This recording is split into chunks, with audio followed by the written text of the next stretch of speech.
The girl first noticed the human because he fell out of the sky in a ship that should never have made it that far.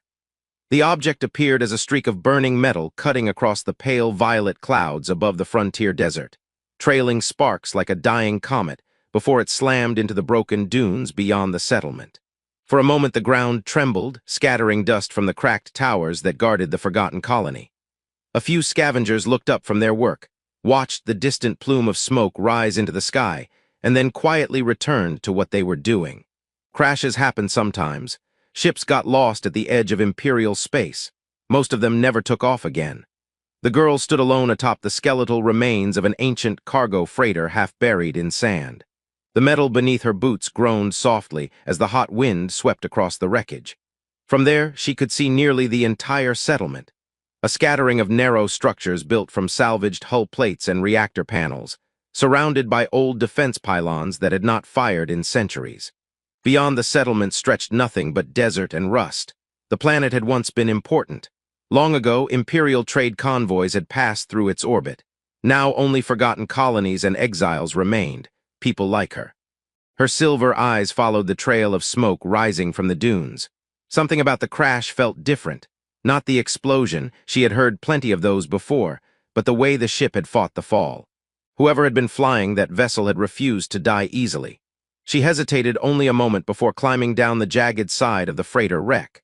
Her movements were quick and careful, practiced from years of navigating unstable scrap piles.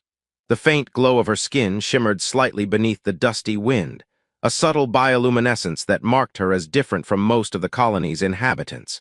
Different in ways that rarely helped. By the time she reached the outskirts of the settlement, several other scavengers had already gathered along the road that led into the desert. They stood in small clusters, whispering to each other while pretending not to be interested. One tall alien male with long, narrow ears glanced down at her as she approached. His eyes narrowed immediately. "You again?" he muttered, his voice dry as sand. "Shouldn't you be digging through broken engines somewhere?" Another scavenger, a broad-shouldered woman with pale blue skin and dark vertical pupils, snorted softly. "Let her go," she said. "If the wreck still has working parts, she'll find them before anyone else." The tall male gave the girl a dismissive wave. "Just don't bring trouble back with you." The girl didn't answer. She rarely did. Words were usually wasted here. Instead, she slipped past them and continued walking toward the distant smoke. Behind her, the whispers began almost immediately. "Strange creature.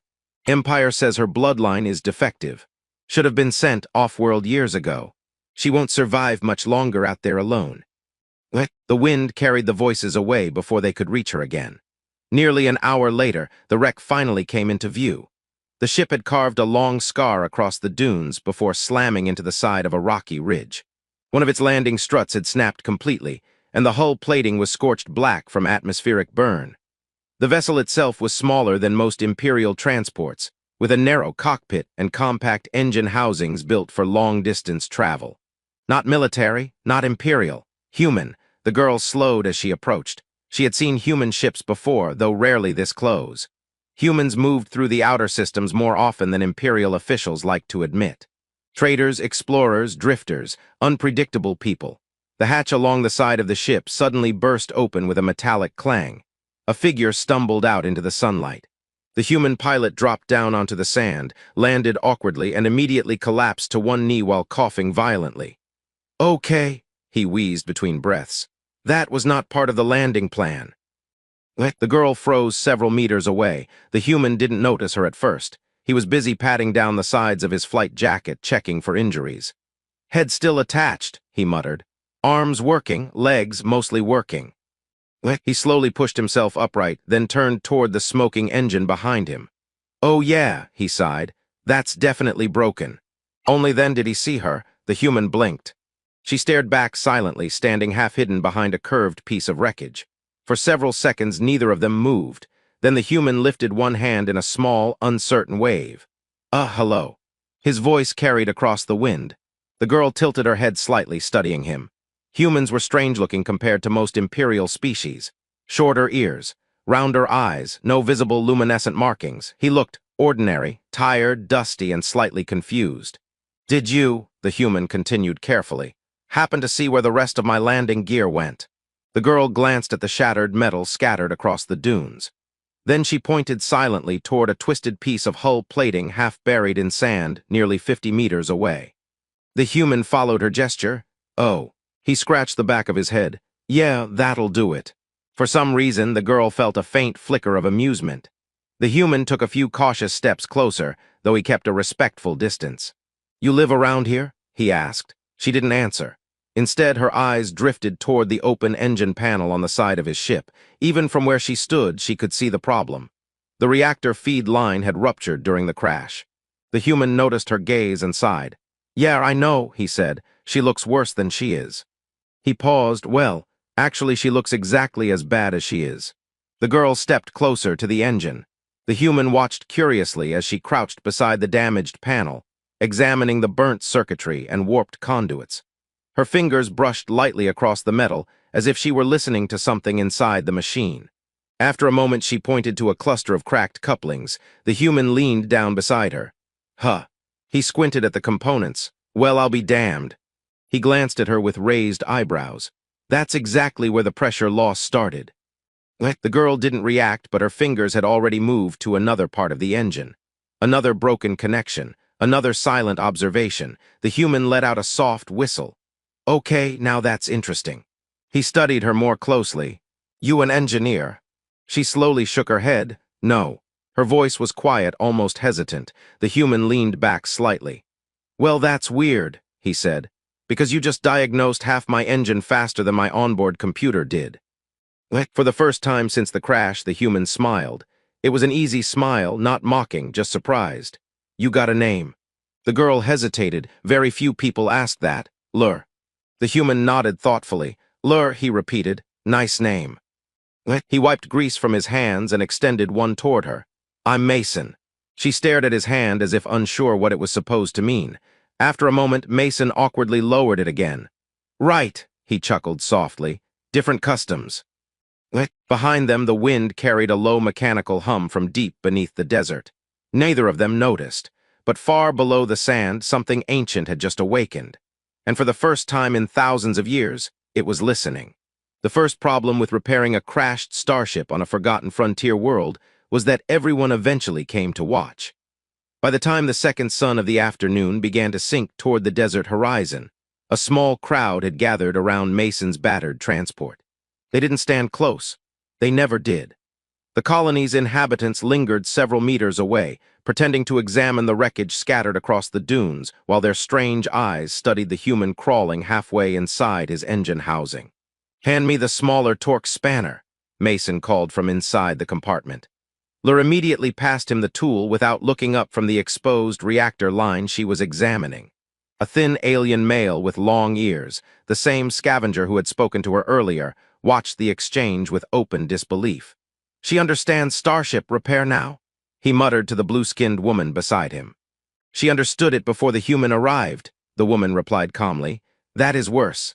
Inside the engine housing, Mason grunted as a bolt finally snapped loose. Got it, he said triumphantly. A moment later his legs slid out from beneath the ship and he rolled onto the sand, holding up a charred piece of metal like a trophy. Well, he announced to no one in particular, that part is definitely not supposed to look like that. Several of the onlookers blinked. One younger alien whispered quietly, Do humans normally talk to broken machines? The blue-skinned woman shrugged. Humans talk to everything. Mason sat up and brushed sand from his jacket before glancing toward the small crowd. Oh good, he said. An audience. Nobody replied. A tall alien wearing a narrow metallic collar finally stepped forward. His posture was rigid, his luminous violet eyes cold and sharp. Unlike the scavengers, his clothing was clean, imperial. I am Overseer Talvin, the alien said in a calm but unmistakably authoritative voice. This colony operates under imperial jurisdiction. Mason squinted slightly. Good to know, he said. Does that come with a repair discount or just the speeches? Several scavengers immediately looked at the ground. Talvin did not laugh.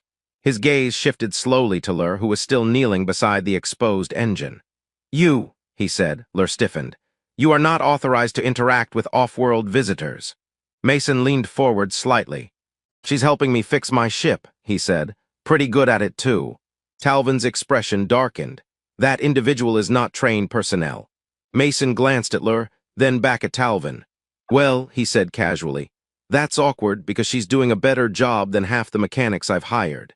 A faint ripple of amusement moved through the watching scavengers. Talvin noticed. His voice became colder.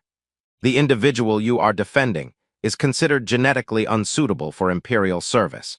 Mason tilted his head. Genetically unsuitable. That is correct. Mason studied Lur for a moment.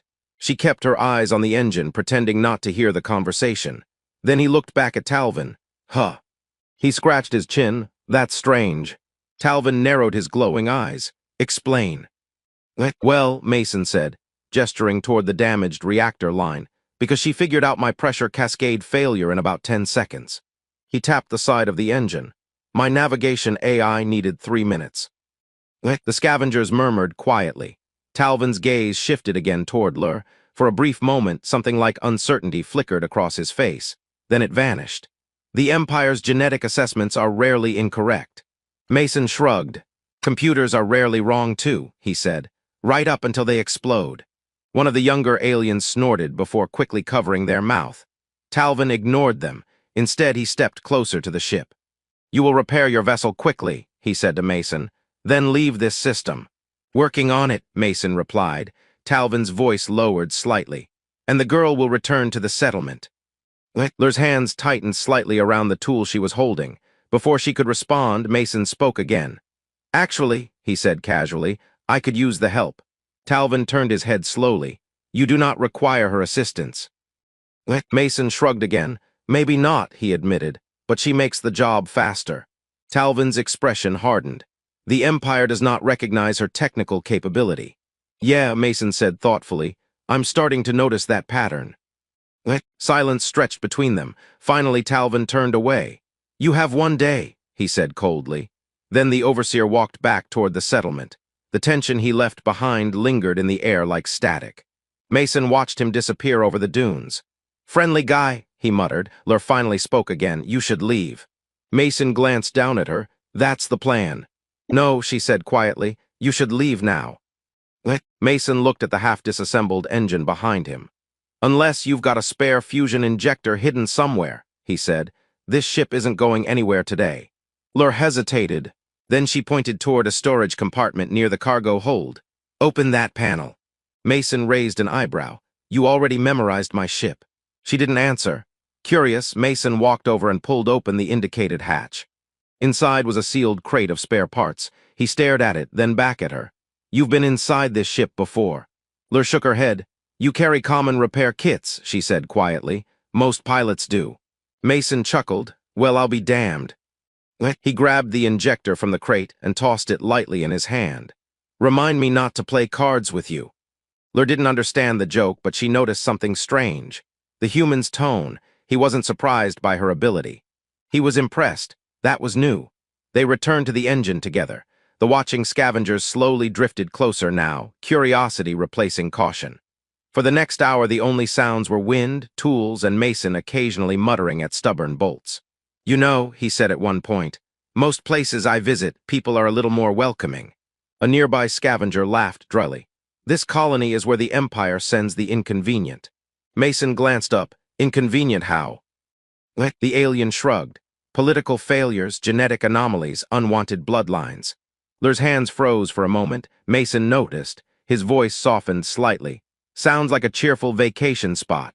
Another alien snorted. You chose to crash here. Fair point. The sun dipped lower, casting long shadows across the dunes. Then something strange happened. Lur felt it first.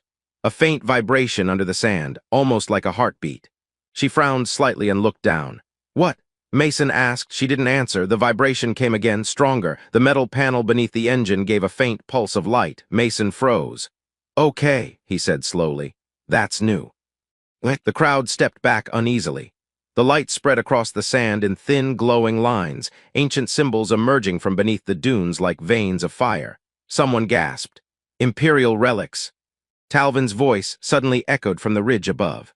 Everyone move away from the ship. But it was already too late. The sand beneath Lur's feet shifted. Then the ground responded to her presence. Not the human, not the ship, her.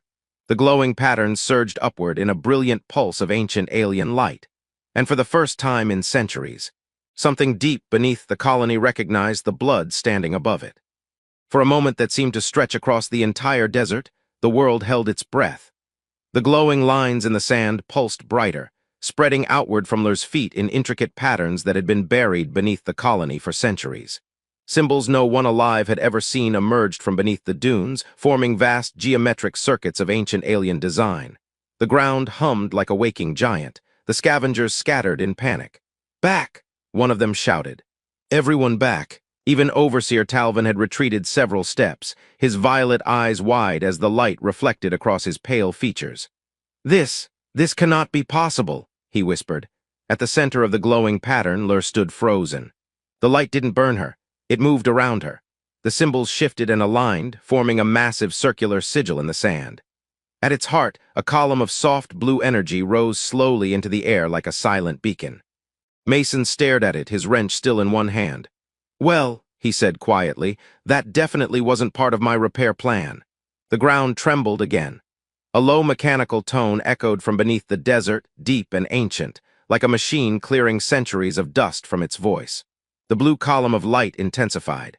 Then a shape appeared within it, not solid, a projection.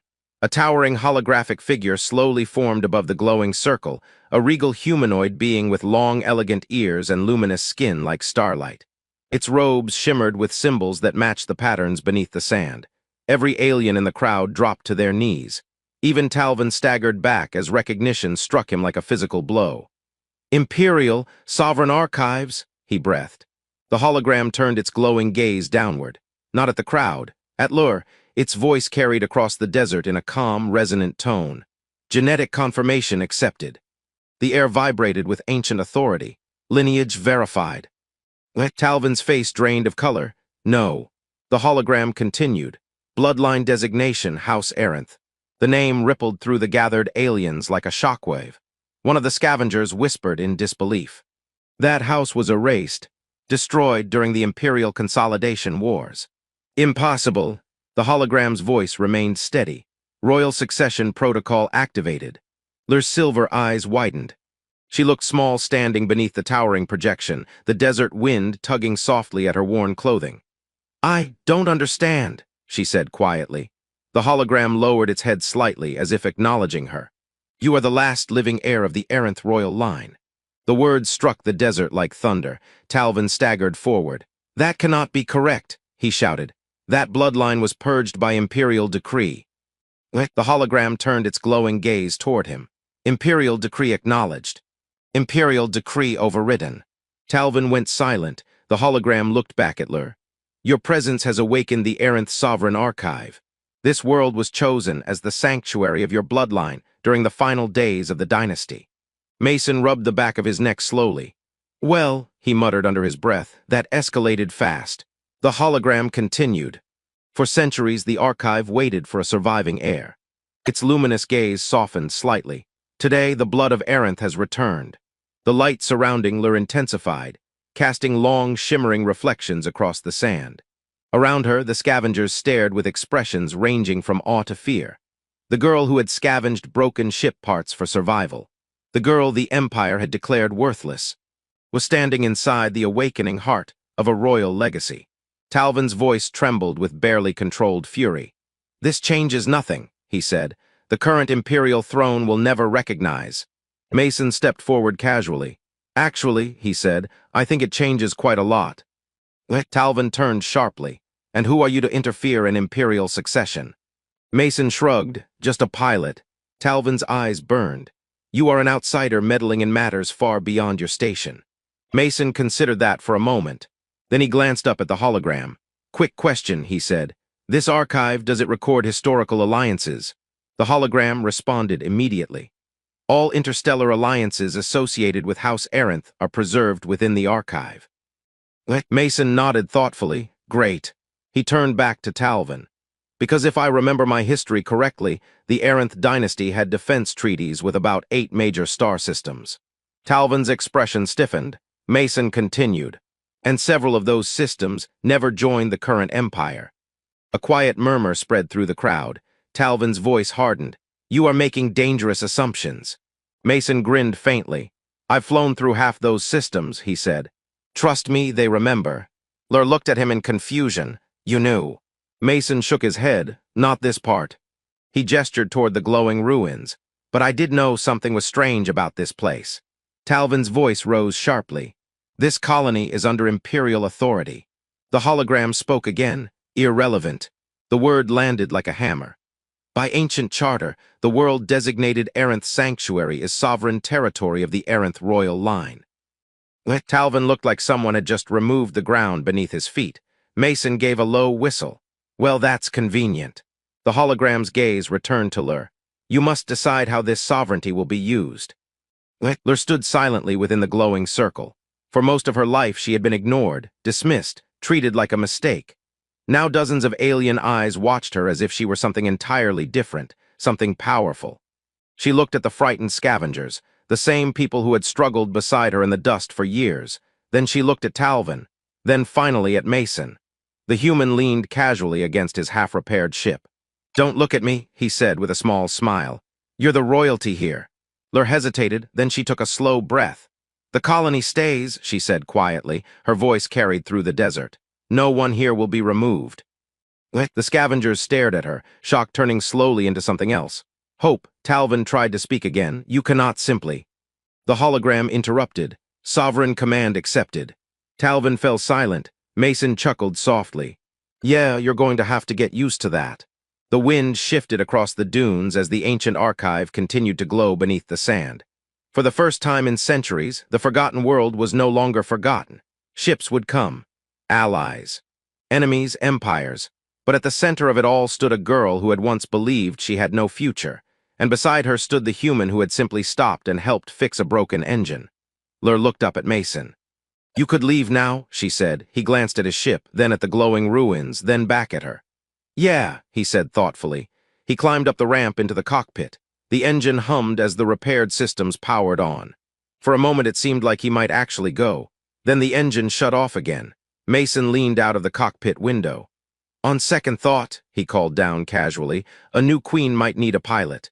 The scavengers laughed nervously. Even Lur smiled.